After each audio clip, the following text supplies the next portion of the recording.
بسم الله الرحمن الرحيم. السلام عليكم ورحمة الله وبركاته.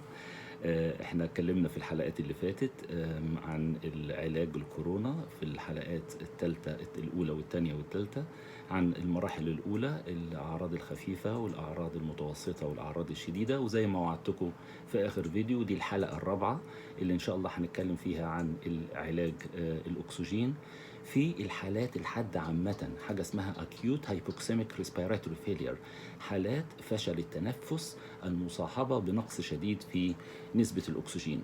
طبعا زمايلنا الدكاترة هيبقوا عارفين إن الأذر تايب اللي هو التايب 2 respiratory failure، النوع الثاني اللي بيبقى معاه ثاني أكسيد الكربون، وده بيبقى عالي، بيبقى له علاج تاني. فاحنا في الاكيوت هايبوكسيميك ريسبيراتوري فيلير اللي ريليتد اللي موجود في حالات الكورونا. جميل. احنا لازم قبل ما نبتدي نتكلم عن العلاج دوت، لازم نعرف ان احنا كدكاترة لازم نحمي نفسنا واحنا رايحين نعالج المريض. احنا هنا بوريكم ديمونستريشن على المانيكانز هنا، لكن وانت بتتعامل مع اي جهاز زي ده لازم انت تبقى موفر لنفسك وسائل الحماية الشخصية اللي هي البي بي اي، personal protective equipment، لان دي مهمه جدا جدا، مش بس اللي انت عشان تحمي نفسك، ده كمان لحمايه المريض نفسه. للاسف احنا لقينا ان نسبه انتقال عدوى الكورونا الكوفيد في المستشفيات من 7 ل 20%. يعني معناها ان في ناس دخلوا عندنا بدون كورونا، وكانوا داخلين واحد مثلا عشان يعمل عملية مرارة مثلا، وللأسف أخذ الكورونا داخل المستشفى وبعضهم توفاهم الله. فإحنا مهم جدا جدا نحمي نفسنا كأطباء وكهيئة تمريض، وكمان نحمي المرضى بتوعنا، وإن شاء الله دي هيبقى لها حلقة خاصة. طيب احنا ده العلاج الاكسجين في الحالات الحاده زي ما قلنا في الاكيوت، وهو جاي لسه يا اما في المرحله الاولى اللي اسمها الفيرال نيومونيا، او يجي لنا، او لو دخل بقى بعد كده في السيتوكاين ستورم، لو هو في الاول ومحتاج اكسجين، ده بقى بيبقى في الاسبوع الثاني الثالث والرابع. دولت علاجهم ممكن نتكلم عليه بعد كده بالتفصيل في فرق في علاجات الادويه بين الاثنين. انما لما بيجي لك وعنده نقص اكسجين، انت لازم تلحقه على طول، تديله اكسجين، والاكسجين دوت بيتاخد في 3 اماكن. اول حاجه بنبتدي المريض في العنبر العادي لما بياخد الاكسجين العادي. المرحله الثانيه بيحتاج اللي هي العنايه المتوسطه، اللي ممكن يحتاج فيها جهاز تنفس صناعي لا اختراقي زي السيباب ماشين. والمرحله الثالثه بيحتاج العنايه المركزه، بيحتاج اللي هو الاختراقي انفيزيف، ودوت بيحتاج جهاز التنفس الصناعي. نبتدي الاول في العنبر العادي. انت بتبتدي ايه؟ بتبتدي بحاجه اسمها زي النيزل كانيولا هنا، ديت اللي انت بتحطها على الانف بتاعت المريض بتاعتك هنا، ودي وبيتوصل دوت بالوول او بالاكسجين بتاعتك، وديت بندي من 2 ل 4. احنا هدفنا ايه في العلاج الكورونا؟ ان انت دايما نسبه الاكسجين بتاعتك تبقى فوق ال 92%. يعني عندك 93 94 مقبوله للمريض. طبعا في المرضى اللي هم عندهم كربون دايوكسيد ريتنشن، يعني اللي هم عندهم ربو وكده، دولت ممكن بنتقبل 88 to 92. انما جنرالي سبيكينج للناس اللي احنا هندي لهم الاكسجين، هدفنا اللي هو ال 92 to 96. انا بقول لو وصلت 93 94 بالاكسجين ما تزودش عن كده. احنا هنا بنقول التجربه بتاعتنا هنا في انجلترا لما كنا في البيك اللي هو كان الفيرست 2 ويكس من ابريل، حصلت مشكله كبيره في الاكسجين. ليه؟ لان كان كله عمال بيدي اكسجين، الناس بيحتاجوا اكسجين كتير، بيجوا لنا بنقص شديد، هايبوكسيميا، نسبه التشبع في الاكسجين بتاعتهم قليله. فاحنا هنعمل ايه؟ لازم تتقنن، ولازم نتاكد ان احنا بنوفر مصادرنا بحيث ان احنا نفيد المريض ونقدر نفيد غيره كمان. فال 92 كانت مقبوله، وما كانت النتائج بتاعتها هايله. النيزل كانيولا دوت الاولاني، نفترض ان هو ما وصلناش لل 92 مثلا، حطيناه على 4 لتر ولسه الاكسجين بتاعه 88 86 كده، فاحنا الخطوه الاعلى من كده بندي حاجه اسمها الفنتوري ماسك دوت، له 5 كونسنتريشن.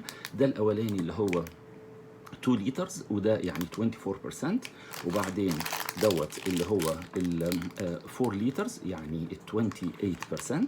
ودوت ال 35% دول 8 لترز. وبعدين ده مهم بقى نفتكروا دوت الاحمر دوت اللي هو 10 لترز ودوت بيبقى 40%. وال اقوى واحد اعلى واحد اللي هو ال 15 لتر اللي هو ال 15 لتر اللي هو 60%.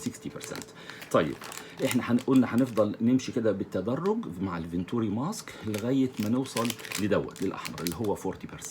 لقيت ان انا على ال 40% يعني 10 لتر بديهم للمريض ومش قادر اوصل لل 92% او above the 92، يعني الراجل بتدي له 10 لتر ولسه الاكسجين بتاعه اقل من 92 فاقل، يبقى انا في الحاله دي بعلى بيه على طول للاكسجين للسي باب ماشين اللي هو الجهاز التنفس الصناعي اللا اختراقي، وده بتنقله على طول على العنايه المتوسطه وهنشرح دوت دلوقتي حالا.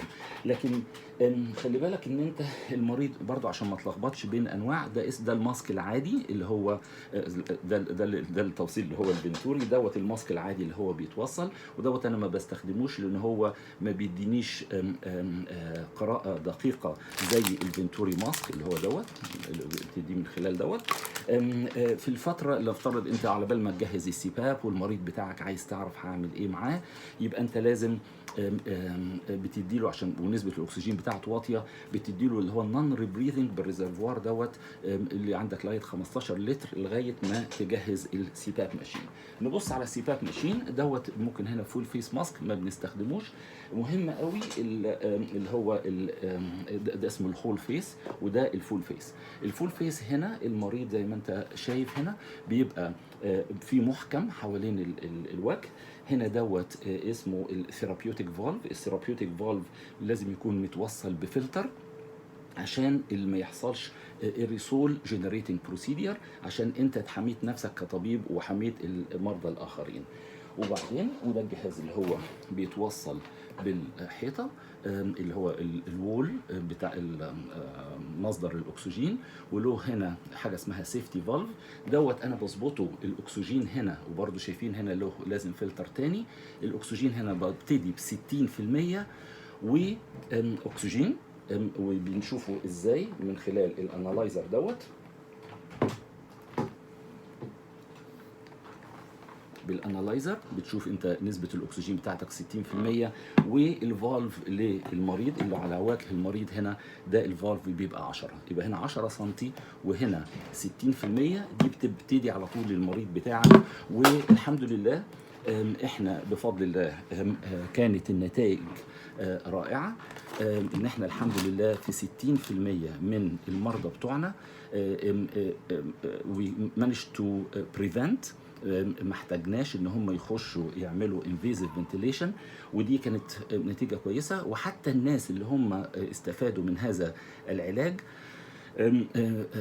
كانت نسبة الوفيات بتاعتهم أقل، وكمان اللونج تيرم كومبليكيشن اللي أنا قلت عليها المرة اللي فاتت، إن المرضى اللي طالعين لنا من العناية المركزة بعد العلاج الاختراقي طلعوا بمشاكل كتير ما شفناهاش في العناية المركزة العادية. الناس بيطلعوا عندهم مشاكل في المخ، مشاكل في الرئة، وهنتكلم برضو عليها بالتفصيل في المرة الجاية، وإزاي بنشخصها وإزاي بنعالجها وإزاي بنتابعها.